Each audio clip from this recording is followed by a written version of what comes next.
አረ ቆይ ይሄ ጥያቄ ለሁላችንም ነው። ቆይ የሽምብራ ኩሬ ጦርነትን ምን ብላችሁ ነበር ያስተማራችሁ?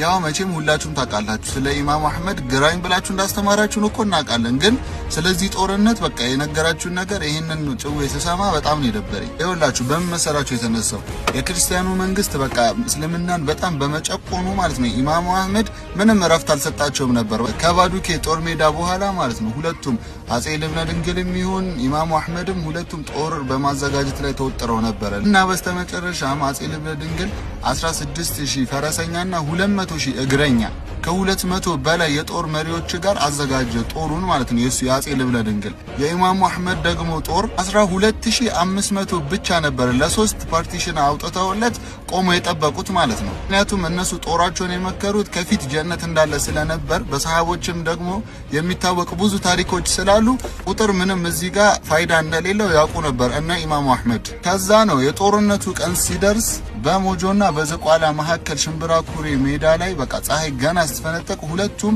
በቃ ቦታቸው ላይ ተሰየሙ ማለት ነው። ታዲያ የአጼ ልብነ ድንግል ጦር በቃ እንደ ደን ጥቅጥቅ ብሎ የሚታየው የኢማሙ አህመድ ጦር ላይ በቃ ከላይ ዘነበበት ሸፈነው በሚባል ደረጃ በቃ ላዩ ላይ ወረደበት ማለት ነው። የኢማሙ አህመድ ጦር ላይ የተወረወረው ጦርና የተወነጨፈው ቀስት ብዛት፣ የፈረስ ኮቴና ድምድምታው እና የጩኸቱና የፉከራ ነጎድጓዱ እግረኛው ወታደር ያስነሳው አዋራ በቃ የጦር ሜዳዋን ሸፈናት፣ ሙሉ ጥቁር አደረጋት። ኃይለኛ ጦርነት ውስጥ ገቡ ማለት ነው እና ያቺ ሜዳ ከጧት ጀምሮ እስከ ቀትር ድረስ ተጨንቃ ታዲያ እንዳሰቡትና እላያቸው ላይ እንደዘነቡት አልሆነም ነበር። በ18 እጥፍ የሚበልጠው የአጼ ልብነ ድንግል ጦር በቃ በኢማሙ አህመድ ለካ ዝም ያሉትና እላያቸው ላይ እስኪዘንቡ የጠበቋቸው ከውስጥ ሆነው ስራቸውን ሊሰሩ ነበር። እያንዳንዳቸው ነፍሳቸውን አውጥተው በቃ አይቀጡ ቅጣት ነበር የቀጣቸው ማለት ነው። ራቱ ደግሞ አጼ ልብነ ድንግል በጣም በቃ እርግጠኛ ሆኖ ምርኮኛ ማስርበት ገመድ ምናምን ብሎ ላይ ይዞ መጥቶ ነበር ይላሉ እና እላያቸው ላይ ያላወቁት ማአት ኢማሙ አህመድ ሲያወርዱባቸው